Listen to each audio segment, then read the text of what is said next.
오늘은 이 누가복음에 나온 시몬이라는 사람과 예수님과의 만남에 대해서 말씀을 나누려고 합니다. 성경에서 예수님 만나는 사람들이 많이 나오죠. 그런데 그 만남이 다 축복과 은혜로 끝나지는 않았습니다. 그 자리에서요. 오늘 본문의 주인공 시몬도 사실 그런 사람들 중에 한 명이었죠. 주로 이렇게 예수님을 이렇게 만났는데 그 아무런 영향도 받지 못하는 사람들은요, 대부분 이름이 기록되지 않습니다. 근데 특이하게 오늘 본문에 나오는 시몬은 이름이 기록되어 있습니다. 성경에 이름이 기록되어져 있다는 것은요, 그 사람을 하나님께서 또 예수님께서 주의 깊게 살펴보신다는 것을 의미하는 것입니다. 사실 오늘날에도 이 시몬과 같은 사람들이 많습니다. 무슨 말이냐면은 주님의 관찰 대상들이 굉장히 많다는 것이죠. 네. 요즘도 이런 용어를 쓰는지 모르겠지만 예전에 군대에 가면은 관찰 사병인가요? 네, 그런 말이 있었죠. 네. 그래서 뭔가 이게 좀 비정상적인 이런 병사들을, 그래서 요주의 대상들의 이 병사들에게 이런 말을 붙이는데, 여러분 하나님 나라에서도 관찰 성도가 있습니다. 네. 예수님을 어느 정도 인정하고 또 좋아합니다. 주님을 영접하기도 했습니다. 또 세례까지 받고 직분도 받았어요. 하지만 뭔가 신앙이 온전치 못해요. 그래서 교회 생활도 열심히 하고 헌금도 열심히 하는 것 같지만 온전한 믿음이 아닌 자기의로 하시는 분들이 계시다는 것이죠. 여러분, 신앙인에게 있어서 자기의가 있다는 것은요, 다른 게 아닙니다. 온전한 회심이 일어나지 않았다는 거예요. 우리가 온전한 회심이 일어나면요, 그 안에 자기의가 서 있을 곳이 사실은 없습니다. 왜냐하면 온전한 회심은 내가 진짜 죄인이라는 것을 깨달았을 때만 온전한 회심이 일어나기 때문에 그런 것이죠. 내가 진짜 죄인이라는 것을 마음속 깊이 인정하고 주님밖에 길이 없음을 알았을 때 온전한 회심이 가능한 거거든요. 그래서 자신을 그렇게 죄인이라고 여기고 자신을 죄에서 돌이키는 그 회심을 했던 사람은 내가 의인이라는, 나도 의의가 좀 있어 라는 어떤 자기의의가 사라지게 됩니다. 물론 우리가 예수님 영접하고 회심을 온전하게 했어도 문득문득 내 의의가 올라올 때가 있어요. 내 혈기가 올라올 때도 있습니다. 그래서 이것들 때문에 또 관계가 엉그러지고 그럴 때도 있습니다. 하지만 혈기가 올라오지만은 적어도 그날 안에는 그 혈기가 잠재워지게 됩니다.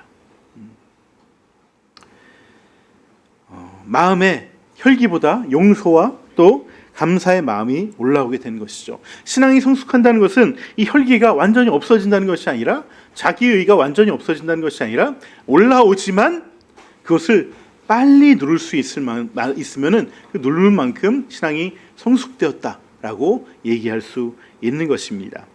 아마도 오늘 본문에 나오는 시몬은 아마 그 끝이 나오진 않았지만은 아마도 주님의 구원을 받지 않았을까라는 생각을 해보게 됩니다. 자기의와 이런 성령의 감화 사이에서 인터벌이 좀 긴 것뿐이었다라고 저는 생각을 해보게 됩니다. 오늘 말씀을 들으면서 우리가 내 안에 이런 시몬의 모습이 없는지 한번 살펴보는 시간이 되면 좋겠습니다. 내 안에 시몬의 모습이 없는지 살펴보려면은 오늘 본문에서의 시몬의 입장에서 다시 한번 이 본문을 살펴보면 좋을 것 같아요. 오늘 본문의 시몬은 예수님을 초대한 사람이었어요. 초대한 사람. 사실 시몬은 바리새파 사람이라고 얘기를 하죠. 이 바리새파 사람들이 예수님을 집에 초대한다는 것, 이건 사실 쉬운 일은 아닙니다. 또 당시에 특히 이 누가복음 7장 그 앞전에는 어떤 일이 있었냐면은 이 누가복음에 나오는 그 앞 7장 6장에 보시면은 바리새인들이 이 예수님을 막 잡으려고 힐난하고 비난하는 장면이 나옵니다. 근데 또 예수님도 그런 바리새인들을 보고서 저놈들이 나를 모함한다, 이렇게 또 얘기하시기도 하셨어요. 그러니까 이 둘의 관계가 이제 굉장히 팽팽하게 대립 관계에 예수님과 바리새파가 긴장을 하고 있는 그런 상황이에요. 그런 상황인데 바리새파인 중에 한 명이 예수님을 집에 초대했다는 것이죠.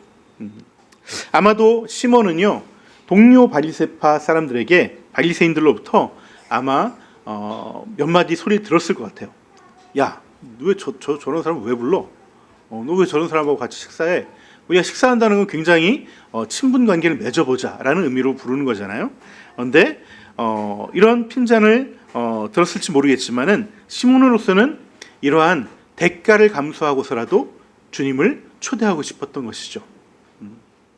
아마도 시몬에게는 예수님에게는 뭔가 다른 게 있지 않을까라는 마음도 있었을 것 같아요. 무턱대고 비난만 하고 진영 논리로 저쪽하고 우리는 틀려라고 하는 것처럼 얘기하는 것이 아니라 그래도 한번 만나보고 그분하고 얘기를 한번 해봐야 되겠다. 그러면은 저분이 진짜인지 아닌지, 저분이 진짜 선지자인지, 여기서 선지자라고 나오고 예언자라고 나오는데 우리가 보통 그 성경에 보면은 선지자, 예언자 앞에 정관사, 더 호란 정관사가 붙으면은 그거는 메시아를 뜻합니다. 그 선지자, 그 예언자, 약속했던 그 메시아라고 얘기합니다. 근데 그냥 어떤 선지자, 한 명의 선지자 그러면은 이 선지자는 그냥 여러 선지자 중에 한 명인 것이죠. 이 선지자로 이렇게 뭔가 배울 수 있는 주님의 가르침을, 하나님의 가르침을 배울 수 있는 어떤 선지자로 아마 이 시몬은 예수님을 바라봤던 것 같아요. 그래서 예수님을 모셨지만은 또한 한 가지 찜찜한 구석이 있어요. 저 사람이 진짜인가? 라는 어떤 의심의 눈초리로 예수님을 바라보면서 대했기 때문에 사실 예수님을 온전하게 깍듯하게 예의를 갖춰서 대하지를 못했던 겁니다.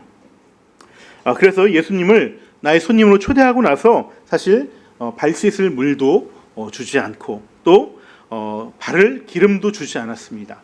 그 이스라엘은 건조하기 때문에 먼지가 많고 또 샌들을 신고 다니기 때문에 초대받으면 주인이 항상 이 극진한 손님일수록 당연히 어떻게 하냐면 이 발 씻을 물을 대접을 하죠. 그리고 피부가 건조하기 때문에 몸에 바를 기름을 이렇게 준비를 해서 대령을 합니다. 그것이 바로 일반적인 귀빈을 접대하는 정해진 코스였어요. 코스. 그런데 이런 코스가 전혀 없었던 거죠. 이 말은 한마디로 시몬이 예수를 뭔가 배울 만하고 뭔가 있을 것 같다, 존경할 만하다라고 생각하지만 여전히 아니야. 좀 더 지켜봐야 돼. 좀 더 탐구해 봐야 돼. 내가 저분을 진짜 내 주인으로 내가 집에 초대는 할 수 있어도 내 주인으로 영접하기에는 조금 뭔가 아직은 아닌 것 같아 라고 의심을 하고 있었던 중이라는 것이죠. 우리가 예수님을 대하는 모습을 보면요, 그 사람이 자기 자신을 어떻게 바라보고 있는지 그 태도가 사실은 나옵니다. 바리새인 시몬은요, 스스로 어떤 사람이라고 여겼는지 직접적으로 나오진 않지만 간접적으로 나옵니다. 어떻게 나오냐면은 예수님이 발을 씻겨주는 그 여인을 보고서 저 여자 죄인인데 이런 표현을 합니다. 여러분, 당시의 여인 중에서 죄인이라는 여인은요 딱 한 명밖에 없습니다. 어떤 여인이냐면은 몸을 파는 여인이에요. 몸을 파는 여인. 그 몸을 파는 그 우리가 얘기하는 그 창녀라고 얘기하죠. 그 창녀를 보고서 저 여자는 나랑 전혀 급이 다른 죄인이다 라고 단정을 짓고 판단한 것이죠. 이 얘기는 또 뭡니까? 나는 그 창녀와는 급이 다른 의인이야 라는 자기 의식이 있었던 거예요. 이런 시몬의 자의식을 저는 비교 우위적 의라고 저는 부르고 싶습니다. 그러니까 무언가를 비교해서 난 저 사람보다 좀 나은 것 같아. 쟤는 진짜 나보다는 아닌 것 같아. 그렇게 자기에 대한 자기 의식, 인식을 다른 사람과 비교해서 이렇게 의를 나누는 것이죠. 그래서 이 여자를 보면서 내심으로는 어떻게 사람이 저렇게 하고 사냐, 할 짓이 없어서 그렇게 몸을 팔고 다니냐 라고 이렇게 생각을 하는 것이죠. 한편으로 적어도 나는 그런 짓은 안 한다. 나는 이 정도면 괜찮게 사는 것 같아 라고 자기 의가 남들에 비해서 비교 우위적으로 더 있다고 인식하고 살았다는 것입니다. 사실 시몬과 같은 이 바리새인들은요, 사실 자타가 공인하는 의인이라고 불렸습니다. 당시에는 바리새인들이 많지도 않았습니다. 많지도 않았는데 왜냐하면 바리새인들이라면 벌써 이제 성경을 연구하는 사람들이기 때문에 성경을 연구할 수 있다는 것은 일단은 이 까막눈이 아니라는 거거든요. 그러니까 당시에 어떤 추정에 의하면은 이 문맹률이 3%가 안 됐습니다. 그러니까 전 인구의 3명 정도, 100명 중에 3명 정도만 그냥 글을 읽을 수 있는 사람들. 근데 그 중에서도 바리새인들은 그 성경 구절을 읽고 어떤 글을 읽으면서 그대로 살려고 노력했던 사람이에요. 그러니까 굉장히 그 당시 사람들 중에서 도덕과 윤리라고 할 수 있는 율법들을 철저하게 지키려고 했으니까 누가 봐도 의로운 사람이라고 할 수 있습니다. 게다가요, 이 바리새인들은 그 당시 사회를 어떤 이끄는 리더 계급이었어요. 지도층이었습니다. 그래서 사람들의 어떤 존경을 받았던 사람들이죠. 또 이 바리새인들은요, 최소한의 어떤 경제적 자립이 있는 사람들이에요. 그래서 당시 대부분의 사람들은 이런 소장농이거나 아니면은 날품팔이, 일용직 근로자들이 되게 많았습니다. 하지만 이 바리새인들은 특별한 기술이 있거나 아니면 땅이 있어서 자기 사업을 할 수 있는 그런 중산층에 해당하는 사람들을 이런 사람들이죠. 한마디로 영적으로나 경제적으로나 사회적으로나 인정받는 사람들이었다는 거예요. 그런데 오늘날 교회는요, 이런 분들이 의외로 굉장히 많습니다.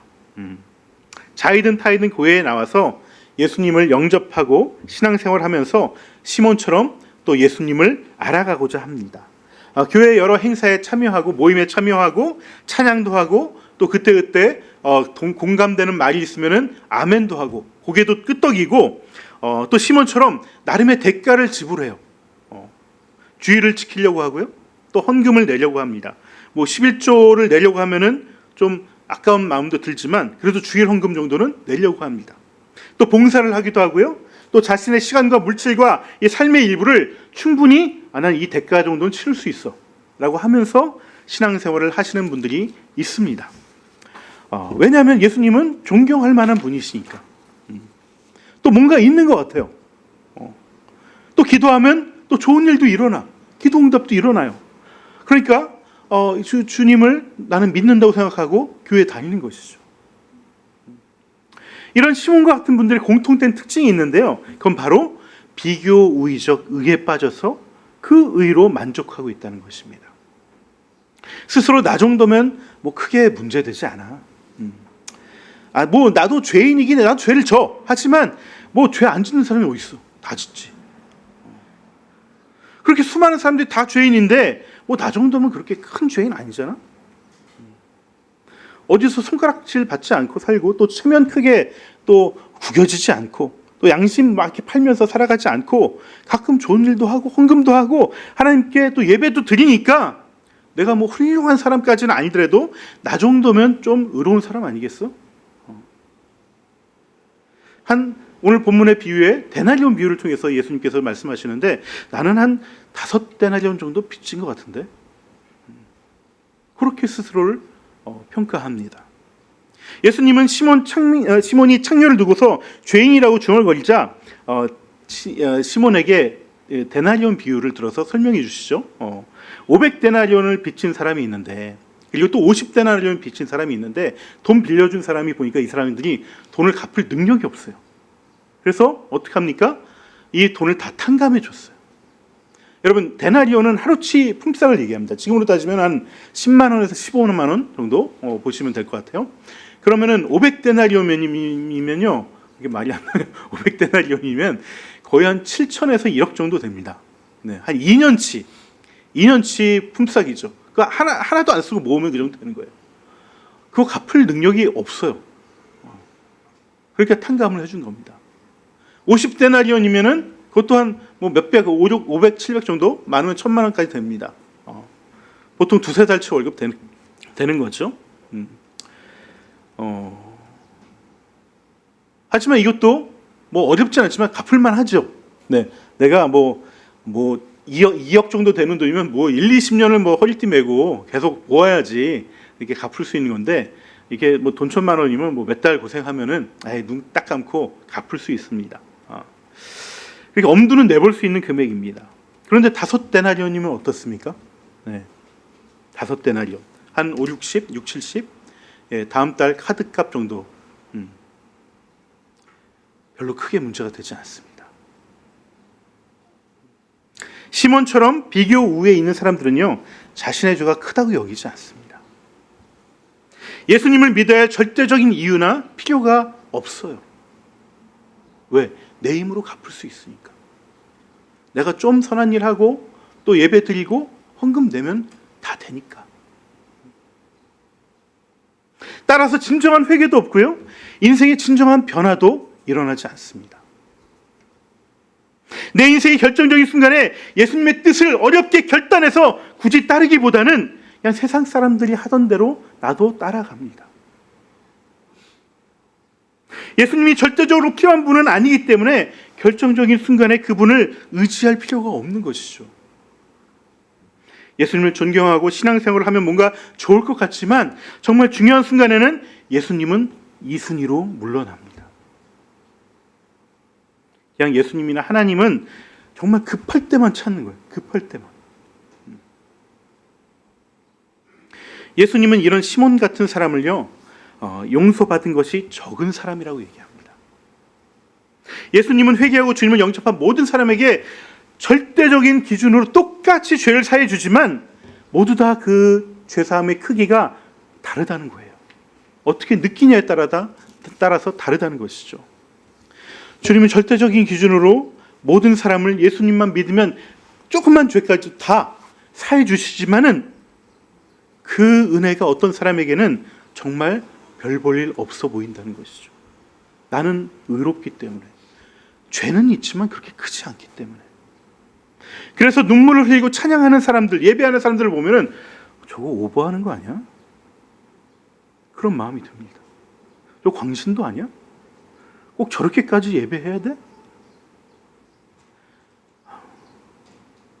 물론 기질상 감정 표현이 잘 못하시는 분들이 있어요. 있지만은 그래도요, 정말 마음속으로는 울어야 돼요. 마음속은 심각해야 돼요. 마음속으로는 정말 주님이 없이는 내가 못 살 것 같아요 라고 그렇게 마음이 들어야 된다는 것이죠.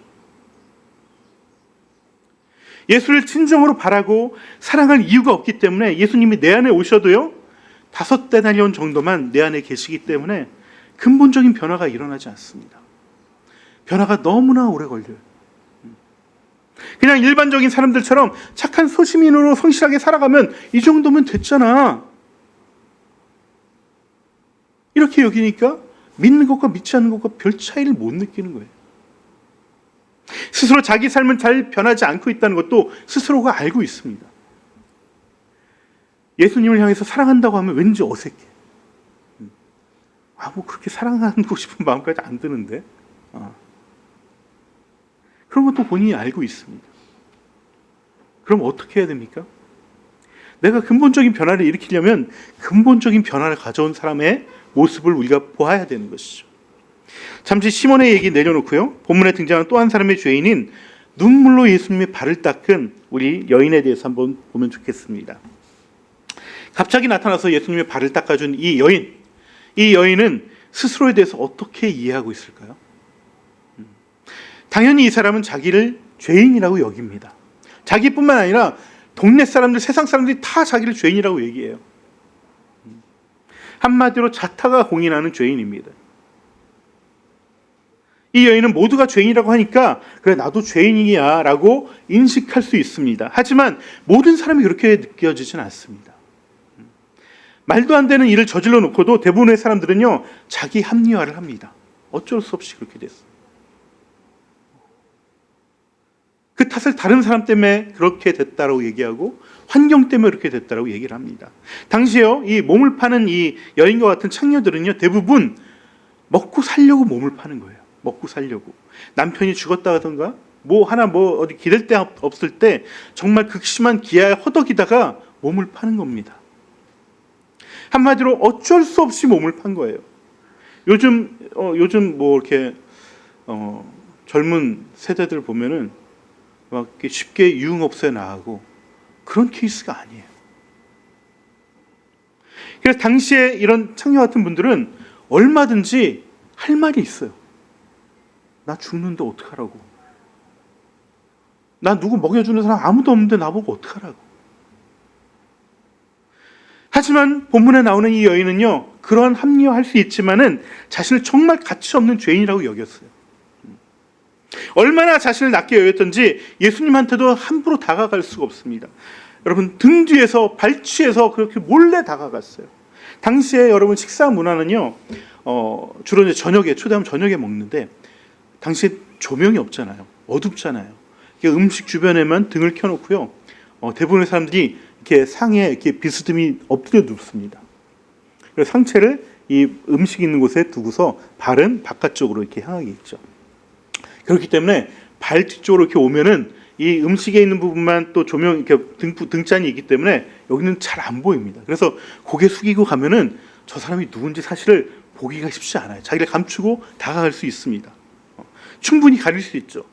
하지만 여인은요, 그렇게 숨어서 예수님께 다가갔지만 그 예수님 앞에서 쏟아지는 눈물은 감출 수가 없었던 거예요. 이 여인은 다가가기에도 부끄럽기 때문에, 그렇게 죄인으로 여기기 때문에 뒤에서 조심스럽게 다가가서 결국 눈물을 흘리고 그 눈물로 예수님의 발을 닦아줄 수밖에 없었던 것이죠. 입을 맞추는 것이 당시의 인사지만은 감히 주님의 얼굴에 입을 맞출 수 없었어요. 그래서 어떻게 했습니까? 발에 입을 맞출 수밖에 없었죠. 사실 누군가 저렇게 하고 있다면은, 그 사람이 사실은 어두워서 보이지 않는다면은 사실 그걸 보고 측은한 마음이 들죠. 저 사람은 어떤 사연이 있었기 때문에 그런 것일까? 하지만 바리새인 시몬은요, 어두워서 보이지 않는 여인의 얼굴을 알아봅니다. 알아보고 저 여자 청녀구만. 저런 여자가 어떻게 여기 들어왔지? 예수님이 왜 저런 여자를 알아보지 못하는 거야? 어떻게 저런 사람들이 몸에 손을 대도록 내버려 두는 거야, 이렇게 하면서 예수님과 이 여인을 동시에 싸잡아서 비난을 합니다. 여러분, 비교적 우위의 이 일을 가진 사람들은요, 누군가 비교하기 위해서 이 비교의 촉이 굉장히 발달되어 있습니다. 어두워도 다 보여요. 저 사람이 어떤지 다 압니다. 그 사람의 유독 안 좋은 면만 더 잘 볼 수 있습니다. 여러분, 이런 촉은요, 경쟁 사회에서 자랄수록 사실 더 강화가 됩니다. 요즘 아이들, 또 젊은 세대들, 그래서 이 불공평에 대해서 굉장히 민감하죠. 다일적으로, 산술적으로 똑같이 공평해야지, 안 그러면 억울해서 못 삽니다. 남자와 여자 똑같이 대해야 돼요. 물론 남녀 평등이 있어야 되지만 어떤 생체적인 특징이 있고 특성이 있는데도 이것들 무시하고 다 똑같이 대해달라고 얘기를 합니다. 그리고 남자들은 왜 여자는 군대 안 가냐고 그러고, 여자들은 왜 남자들과 우리 똑같이 대우해 주지 않냐고, 다 차별을 호소합니다. 다 억울해합니다. 서로의 장점을 보지 못하고 서로를 칭찬해 주지 못하는 거죠. 바리새인 시몬은요, 자신이 섬기지 못했던 이 섬김, 당연히 해야 될, 예수님에게 당연히 해야 될 이런 발시술물과 이 향유를 준비 않았던 그것을 대신해 주는 그 여인을 인정하지 않습니다. 그리고 오히려 저런 여자가 왜 여기 들어오는 거야? 왜 내 집에 저런 여자 들어오는 거야? 라고 정죄하기 바쁩니다. 하지만 예수님은요, 보이지 않는 곳에서 다가오는 그 여인의 행동 모두를 칭찬합니다. 그 여인의 존재 자체를 수용합니다. 그 여인이 몸파는 죄인의 사실을 문제 삼지 않습니다. 오직 그 여인이 지금 뭘 하고 있는가, 어떤 마음으로 오는가만을, 그 마음의 중심만을 보고 계시다는 것이죠. 또한 이 여인 역시요, 오직 예수님 한 분만 보고 있어요. 예수님 한 분만. 비교 우위적인 의를 가진 사람은요, 사실 예수님 앞에 나와도 예수님만 보지 않습니다. 예수님 앞에 있는 다른 사람들도 봅니다. 저 사람은 나보다 좀 못한 것 같은데, 저 사람 나보다 기도 안 하는 것 같은데, 말씀도 안 보는 것 같은데. 물론 이렇게 다 이게 이 어딘기대로 하지는 않지만 오자마자 쫙 스캔을 하죠.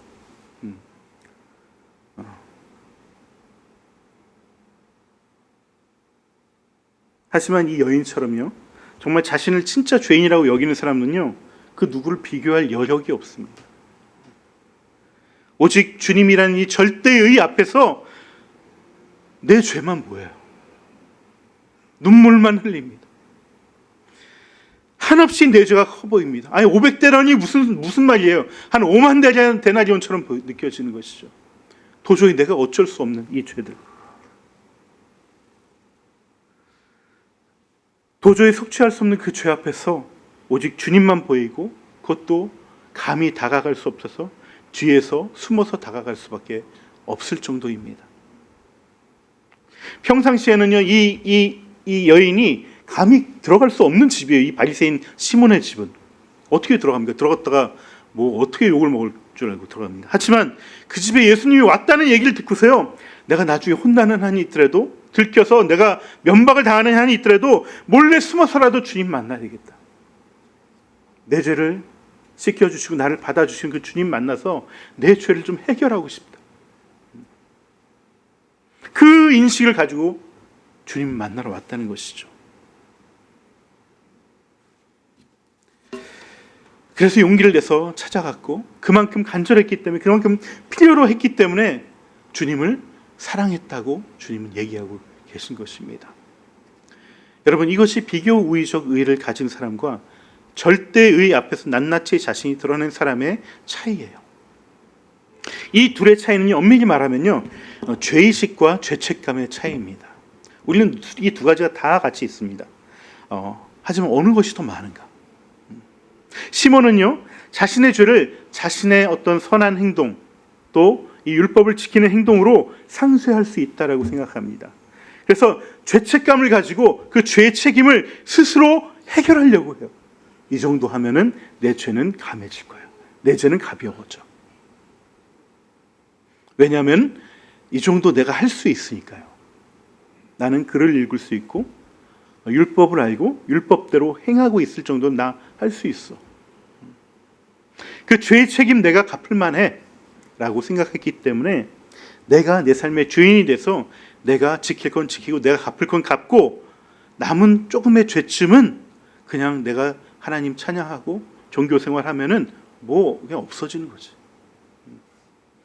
죄의식보다 죄책감이 더 큰 사람이에요. 그걸 해결할 수 있을 만한 능력이 되니까. 반면에 몸을 파는 여인은요, 자신의 그 어떤 행동으로도 자기의 죄를 다 갚을 수 없음을 통감하고 있습니다.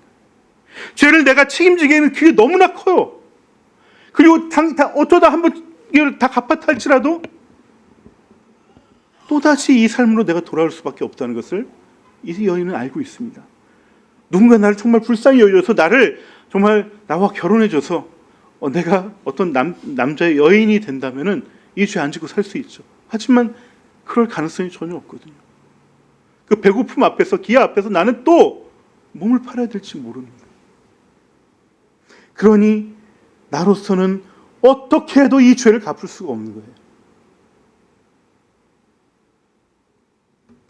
그러니까 이 책임감을 느낄 여력조차 없는 것이고, 나에게는 죄의식만 계속 커지는 것이죠. 여러분, 우리 안에는 죄의식이 더 큽니까? 아니면 죄책감이 더 큽니까? 우리는 대부분 죄책감이 더 큽니다. 왜냐하면 어렸을 때부터 그렇게 훈련받고 자랐기 때문에 그래요. 어렸을 때부터 못하면 벌받고 잘못하면 내가 그것을 해결해야 됐습니다. 물론 당연히 그렇게 해야 되지. 하지만 이것이 너무나 익숙해져서 내가 죄값을 치르기만 하면은 나는 죄에서 해방되는 줄 알아요.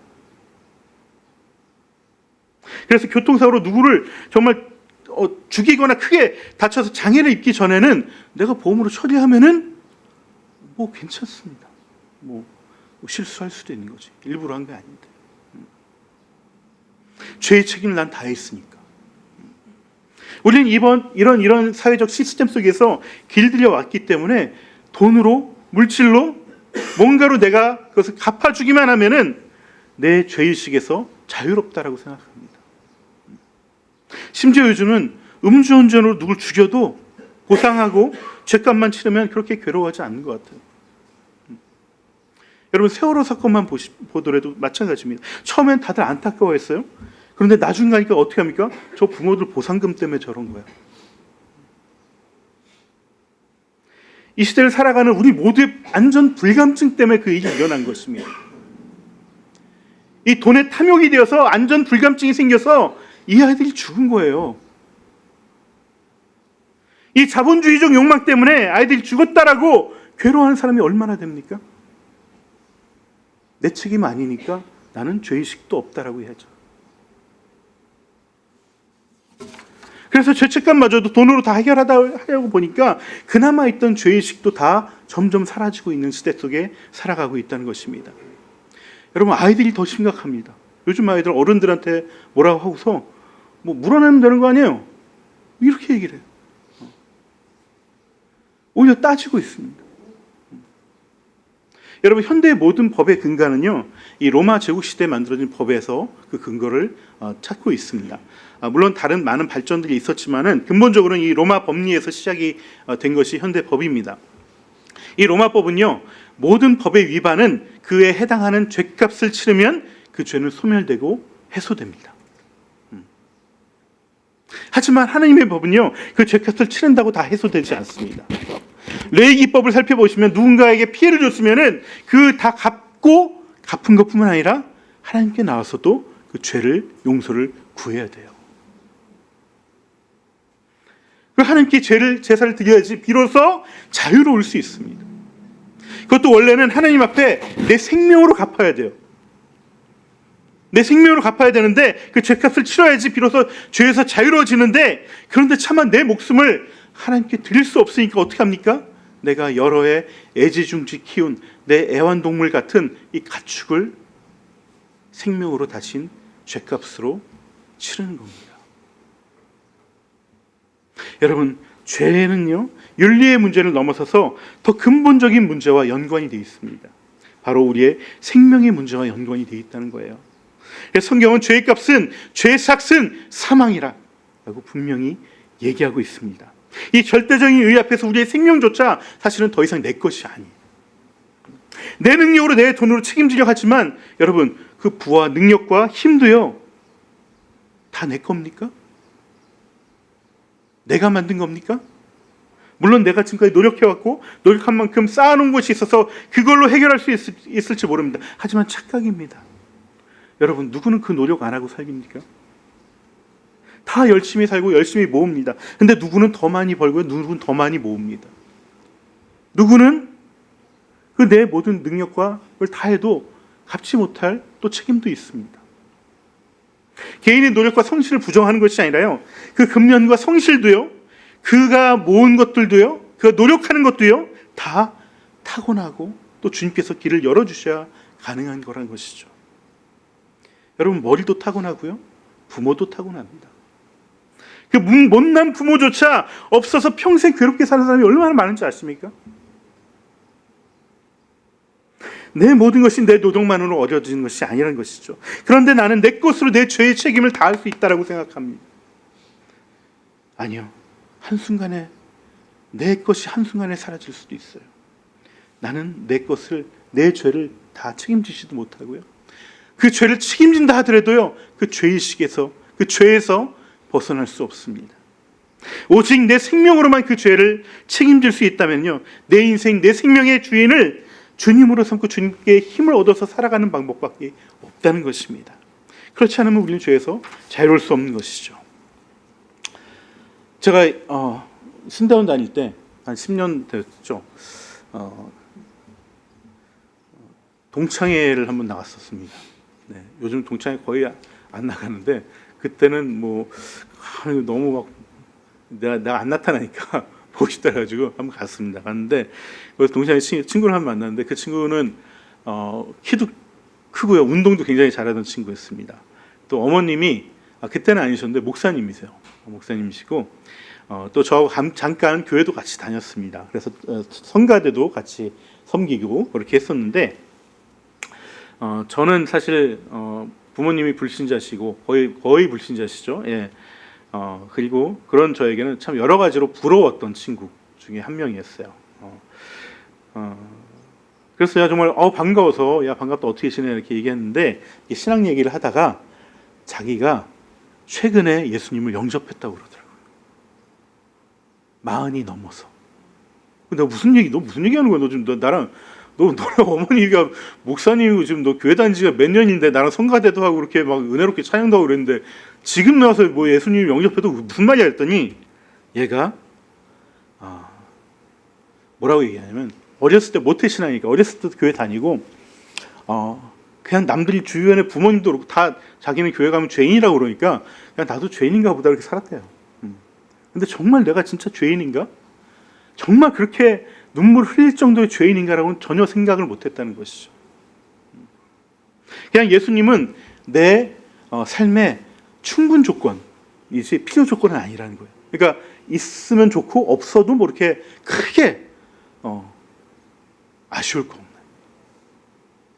그런 충분 조건이지, 없으면 절대적으로 안 되는 필요 조건으로 내가 예수님을 생각하지 않았다는 것입니다.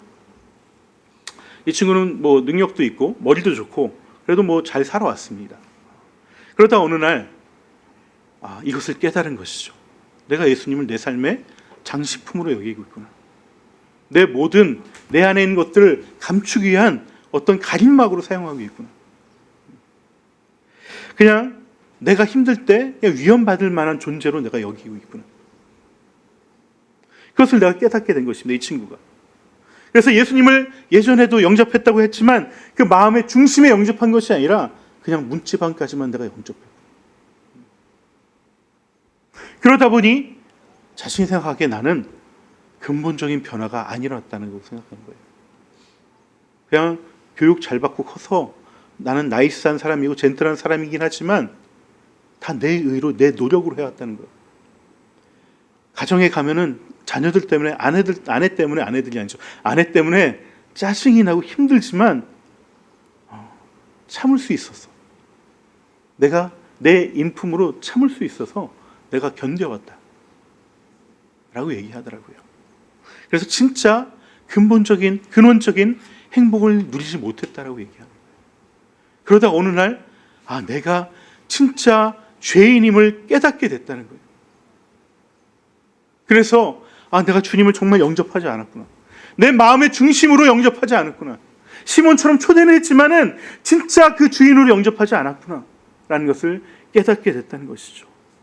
그래서 그 주님을 영접하고 정말 진심으로 회심하고 회개하고 죄인됨을 고백하고 나서 그때부터 내 삶의 내 마음이 조금씩 정말 변화되기 시작하는 거예요. 정말 사랑하는 마음으로 이들을 참을 수가 있는 거예요. 이들의 마음을 보살펴 줄 수 있었던 거예요. 그런 사람으로 변화되었다는 것입니다. 다시 시몬의 얘기를 좀 해보고 싶습니다. 여러분, 오늘 본문의 주인공은요, 이 향유 옥합을 깬 여인이 아닙니다. 오늘 본문의 주인공은 사실 시몬입니다. 주님의 관심이 시몬에게 가 있기 때문에요. 물론 주님은 이름도 알려지지 않는 이 여인을 칭찬하고 그 모든 죄를 용서해 주시고 그 여인의 사랑을 다 받아주셨습니다. 또 그 여인을 사랑하셨습니다. 하지만 지금 그 순간 주님의 관심과 주님의 초점은 이 여인보다 시몬에게 가 있어요. 예수님은 자신에게 예언자도 아니라라고 중얼거리는 시몬에게 데나리온 비유를 들어서 일깨워 주십니다. 그리고는 시몬이 여기 있고 이 뒤에 있는 이 여인이 여기인데 자기 그 여인에게 몸을 돌려서 얘기하는데 얘기는 누구한테 했다고 그랬죠? 시몬에게 했다고 얘기를 하고 있습니다. 오늘 그 부분 한번 같이 볼까요? 44절부터 47절 같이 한번 읽어보겠습니다. 그런 다음에 그 여자에게로 돌아가셔서 시몬에게 말씀하셨다. 너는 이 여자를 보고 있는 거지? 내가 내 집에 들어왔을 때에 너는 내게 발 씻을 물도 주지 않았다. 그러나 이 여자는 눈물로 내 발을 적시고 자기 머리털로 닦았다.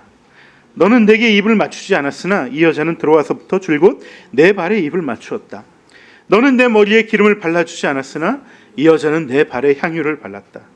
그러므로 내가 내게 말한다. 이 여자는 그 많은 죄를 용서받았다. 그것은 그가 많이 사랑하였기 때문이다. 용서받은 것이 적은 사람은 적게 사랑한다.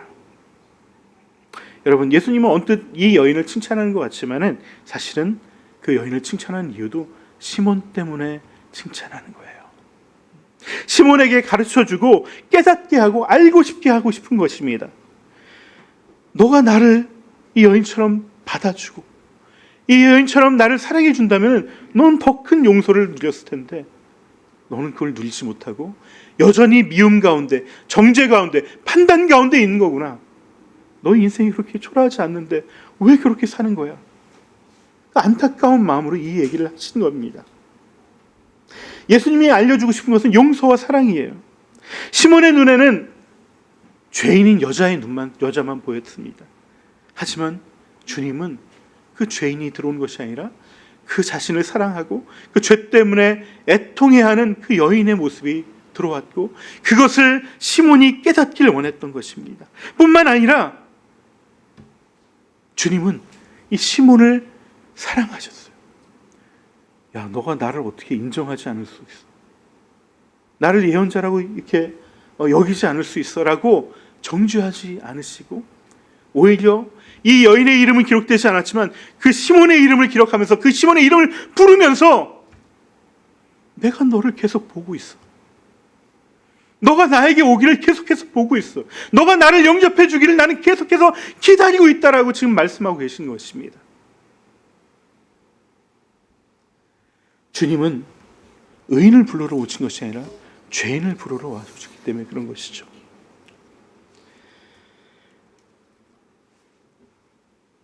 우리가 여전히 비교 우위에 의해 빠져 있지만 나름 대가를 치면서 예수님을 자신의 집에 초대했다면 주님은 그 사람을 버리지 않습니다.